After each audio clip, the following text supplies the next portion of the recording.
I'll admit the Jazz definitely should have handled the Donovan Mitchell injury situation better. They weren't on the same page, which is a mistake with your star player, but I am not going to make a Donovan Mitchell trade video. The truth is, a player and his team had a disagreement. It's not that big of a deal. Yet every time I listen to mainstream sports media, I hear something like this. I will tell you this.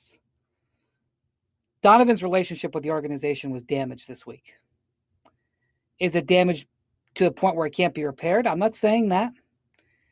Is it something that they'll get past and, he will just move on and just a blip on the radar screen? Maybe. Maybe. And of course, the suggestion is maybe not. Which means he'll demand a trade. That's what ESPN and Fox and the rest of them are saying without actually saying it. But we know what they mean. It is big business for small cities to lose their star to LA or New York or Miami. And my channel would benefit too, but this time it is ridiculous. And this video explains why. Yo, it's Casey. This is AM Hoops. Hit subscribe for videos Monday through Friday so you can be an entertained NBA fan all week long. I have definitely been guilty of making trade videos for guys who haven't demanded a trade, but this Donovan Mitchell issue is different. Spider Mitchell has been out since mid-April with an ankle injury. During his rehab, he hired his own private trainers to work with the team's medical staff. He felt good to go before game 1 and was not on the injury report. Behind the scenes, Donovan's people told him, yeah, you're good to go, but not the team doctors. So, right before the game, when the team told him, no, you're not gonna play, he was furious. I would be too. You get yourself mentally ready to go for a big game, and you're told to sit last minute. So yes, the Jazz completely messed up by allowing him to think he was gonna play. They should have told him the entire time, we aren't sure, we're gonna let you know. Now some people will say, well, he wasn't on the injury report. Doesn't that count as letting him know? Actually, it doesn't. Players are often not on the injury report the day of the game because it throws off the other team. It's part of competition, not to let your opponent game plan against you. The problem was confusing their own team, and that's where the Jazz messed up. But by the way, Donovan messed up too. He should not have sent out cryptic tweets and IG posts. That makes things 10 times worse in the media. He posted, sorry y'all, I wish I could say more, I'll be out there soon. That makes it look like you're pissed at the team. If you really wanted to be there for your teammates, then don't create more drama than is needed. And if you Google Donovan Mitchell cryptic tweet, you'll see he's done this a lot. So the Jazz need to communicate better, and Donovan needs to grow the hell up and stop being passive aggressive on social media. But one thing that did not happen was a trade request or even a rumor about a trade request. If that happened, of course you should wonder about a trade, but if not, then just let the player and the team disagree. We have seen Karl Anthony Towns trade rumors from close friends. We have seen the Mavericks actually call the Warriors about a Kristaps Porzingis trade. I did a Damian Lillard trade video after a reporter who is a close friend said Dame was frustrated and there could be changes. But we have seen zero on Spida actually wanting out of Utah. This dude just signed a 5-year max extension that hadn't even kicked in yet. If he did request a trade, the Jazz would feel no pressure to actually do it, so shut up. And this is coming from a guy who loves trades. I mean, if you watch this channel, you know, trade scenarios are a big deal. But I can't stand seeing the media basically root for a trade.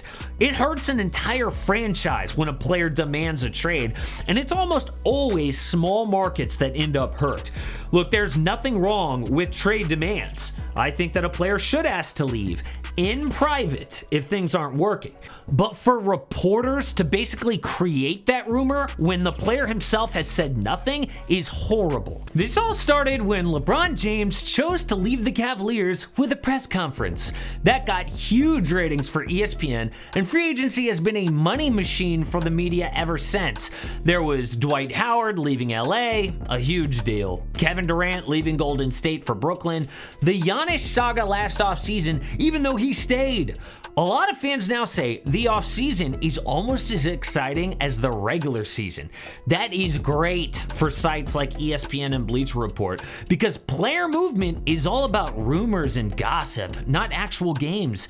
People have to go to those sites for reports, and even if nothing happens, like with Giannis, it makes a ton of money.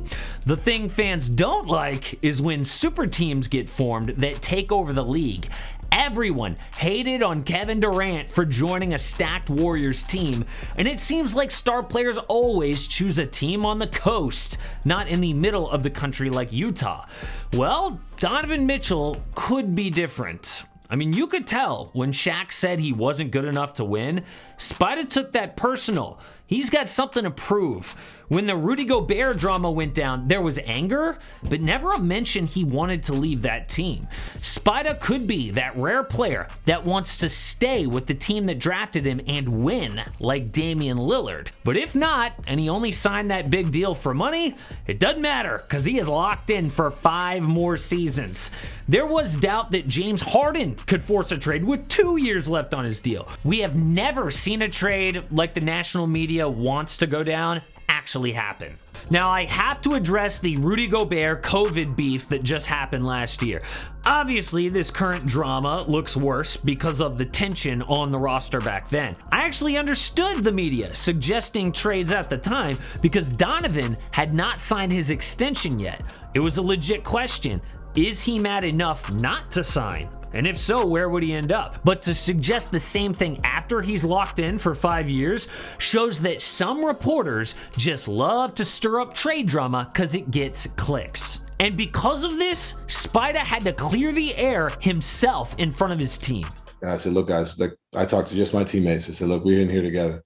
I don't know if I should have shared that, but that's what it is. We're in here together, and I want my teammates first before anything else to understand that that's what it is.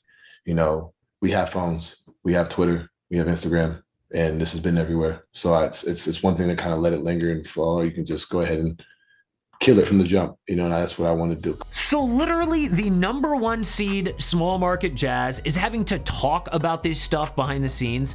Teammates are writing on Twitter that he's so upset that, oh, maybe he could demand a trade. Who knows what it means?